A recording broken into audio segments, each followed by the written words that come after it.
حضرت عمر رضی اللہ تعالیٰ عنہ نے ایک مرتبہ 60 صحابہ کا لشکر بھیجا 60,000 کے مقابلے میں۔ یار کمال کی بات ہے، اللہ تعالیٰ نے پھر بھی 60 صحابہ کو 60,000 کے مقابلے میں فتح عطا فرمائی۔ اللہ کے فضل سے بہت مرتبہ ایسا ہوا ہے کہ نبی کے چند غلاموں نے ہزاروں کا مقابلہ کیا اور اللہ نے ہر میدان میں میرے محمد کے غلاموں کو فتح عطا فرمائی۔ حضرت عمر رضی اللہ تعالیٰ عنہ کے دور کی بات ہے، جس کو انگریز کا مورخ ایڈورڈ گبن اپنی تاریخ کی کتاب میں لکھتا ہے۔ توجہ فرمائیں، اب میں آپ کو واقعہ سناتا ہوں کہ عمر بن خطاب نے 60 صحابہ کو بھیجا 60,000 کا مقابلہ کرنے کے لیے۔ تو پھر کیا ہوا؟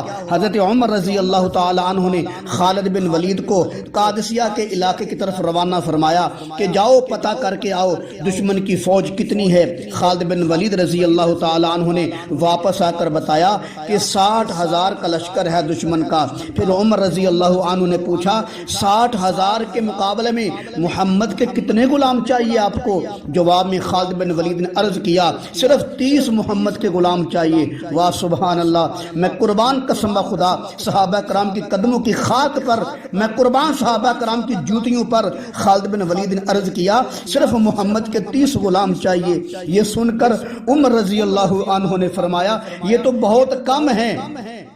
یہ سن کر خالد بن ولید نے پھر عرض کیا چلو 30 اور کر دو۔ انگریز مورخ لکھتا ہے چشم فلک نے یہ نظارہ پہلے کبھی نہیں دیکھا تھا کہ 60,000 کے مقابلے میں صرف 60 محمد کے غلام آئے ہوں۔ پھر خالد بن ولید رضی اللہ عنہ نے صرف 60 صحابہ کا لشکر لے کر 60,000 کا مقابلہ کیا۔ آسمان اس بات کا گواہ ہے، زمین اس بات کی گواہ ہے، وہاں کی فضا اور ہوا اس بات کی گواہ ہے، عالم اسلام اس بات کا گواہ ہے، عالم کفر بھی اس بات کا گواہ ہے۔ جب خالد بن ولید صرف 60 محمد کے غلام لے کر نکلے 60,000 کے مقابلے میں ڈٹ گئے، ایسے ڈٹے کہ 35,000 آدمی میدان چھوڑ کر بھاگ گئے، 9,000 قتل ہوئے اور باقیوں کو گرفتار کر لیا گیا۔ یہ سچ ہے، محمد کے غلام جب میدان میں اترتے ہیں تو ڈٹ جاتے ہیں۔ میں کہتا ہوں ہمارے پرائم منسٹر صاحب فرماتے ہیں کہ صحابہ بدر کے میدان میں ڈر گئے تھے۔ میں کہتا ہوں نبی کے دور کی بات تو بہت دور کی بات ہے، حضرت عمر بن خطاب رضی اللہ عنہ کے دور میں صرف 60 صحابہ 60,000 کے مقابلے میں ڈٹ گئے تھے۔ تو نبی صلی اللہ علیہ وسلم کے دور میں تو صحابہ کے جذبے کا انداز کچھ اور ہوتا تھا۔ آج جو تمہاری حکومت سے متاثر ہے وہ اب بھی نون لیگ کے سامنے ڈٹ جاتے ہیں، سچے ہوں یا جھوٹے ہوں پھر بھی ڈٹ جاتے ہیں۔